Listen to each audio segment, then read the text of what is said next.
I would say that probably we will get another quarter where we might get a 7% number. Having said that, your question is extremely important. How sustainable is this?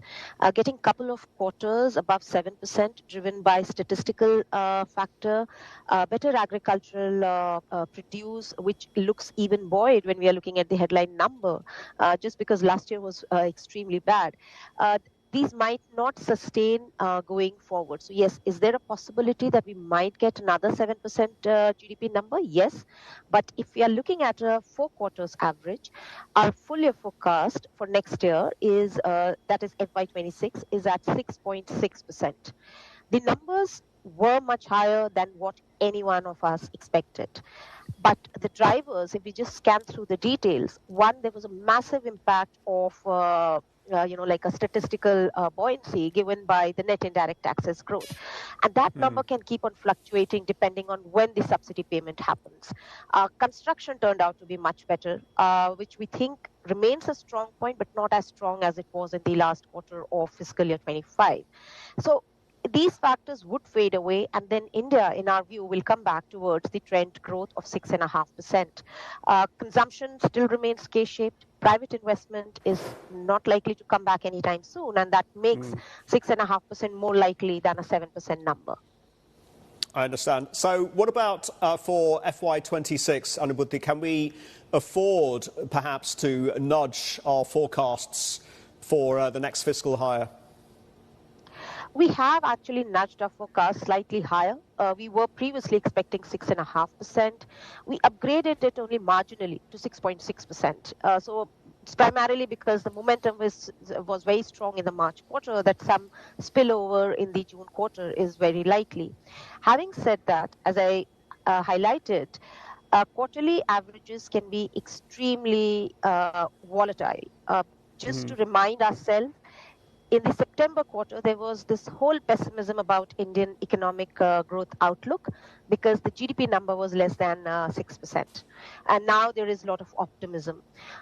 We have to look at the underlyings. And as I mentioned, consumption is looking better, but it won't be firing the way it was before the pandemic. Private investment is unlikely to come forth, especially given the heightened external sector uncertainties.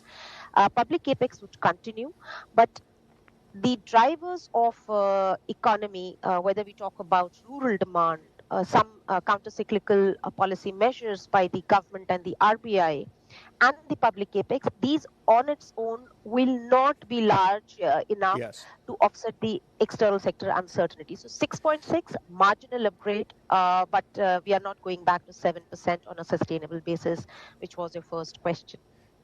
Understood. Anubhuti, is there anything in this data set that suggests that perhaps there are some signs that the economy may be overheating, becoming a victim of its own success? And if so, is there anything in this data set and perhaps in future quarterly GDP numbers that could bully inflation higher? Or are inflation expectations well anchored in your opinion?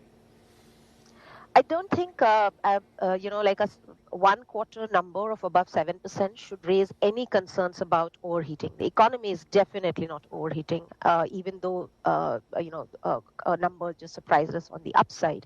And that is very, very well captured if you look at the core inflation number. Core inflation, which excludes your food and fuel, has actually printed below 4% for successive months, and only recently has gone up above 4%. And that is primarily driven by gold prices. Once we exclude, then core inflation is again below 4%. So there are absolutely no signs of overheating, whether we look at the internals of GDP data or whether we look at the inflation subcomponents. Most of the increase in inflation previous year was driven by food, and that is also coming lower.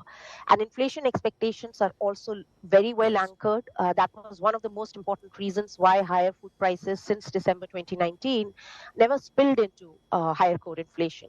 So inflation expectations are well anchored, lower global commodity prices. growth, yes, close to trend, so no overheating, but there is underlying weakness when we are talking about household consumption. So no question Understood. about overheating at this point in time. The leadership really like to highlight how India has now surpassed Japan as the fourth largest global economy. Is this symbolic at best when you consider that the outright goal of the Viksit Bharat policy to elevate India to developed nation status by 2047 requires sustained economic growth of 8% every year for at least a decade? And how achievable is this in the current policy context?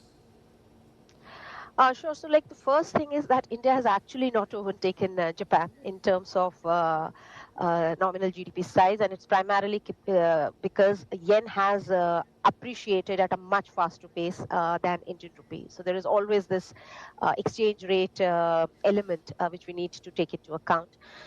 But it's just a question of timing because the nominal GDP growth in India is definitely much better than what we are seeing for other countries.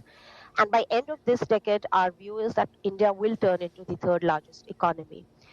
As an economist, we like the absolute GDP comparison, but what we are more focused on is how it transitions itself or translates itself into per capita GDP. And India is still a lower middle income economy, $2,700. Maybe most probably by end of this year, India will turn from a lower middle income economy to an upper middle income economy, which is per capita income of greater than $4,000.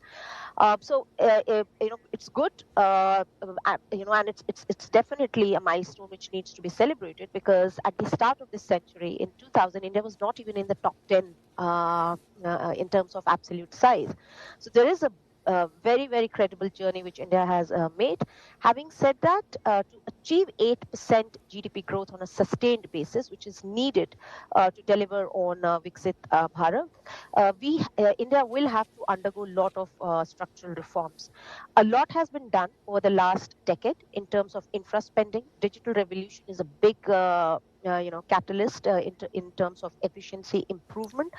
But a lot more is needed in terms of physical infrastructure, education, skilling, health. So those structural changes are needed if we have to go towards an 8% growth. Let me just pick up on the structural challenges, Anubhuti, especially job creation, particularly as it applies to recent graduates and the younger generation, the younger workforce. Are we witnessing what is essentially a decoupling of admittedly constructive headline GDP with job creation? We're not really seeing the quality jobs, are we, being created? That's what the youth have been saying in India. When is that going to happen, and what needs to be done to make it happen? Sure. So if you look at, very right, if you look at the absolute number of jobs been created in India, that has actually picked up quite a bit post-COVID. India, if you go by the official data or the CLEMS data, India has been adding 10 to 12 million jobs, but almost, 40% of the jobs have been created in the agricultural sector, where productivity is almost, 1/4 of what the overall productivity at the economy level is. So it has to be a multi-pronged approach when we are talking about job creation. The first challenge is that the number of people who are joining the labor force, the young labor force, they have to be employed and that would require skilling them at a very rapid pace. India's vocational training is in low single digits. If you compare it to other Asian economies, they have the percentage of labor force which has a vocational training is more than 40 to 50%. So skilling is the most important part. The second important part is that the ease of doing business in India needs to improve a lot. Again, a lot has been done over the last decade. There is no doubt about it. And India today is far better for doing business than what it was a decade back. But our competitors are Southeast Asian economies. And that competitiveness will come only when ease of doing business is implemented at a very accelerated pace. Yes. Land, labor, these are still Asia's logistics costs are still lower than last 10 years before, but it is still higher. And unless these are done, the manufacturing base will not expand. And manufacturing is important if we are talking about job creation. And the last, the list can be really long, but again, investment in infrastructure, etc., will become extremely crucial in order to reduce the overall, Yes. the cost which comes for the manufacturers who are setting up shops in India.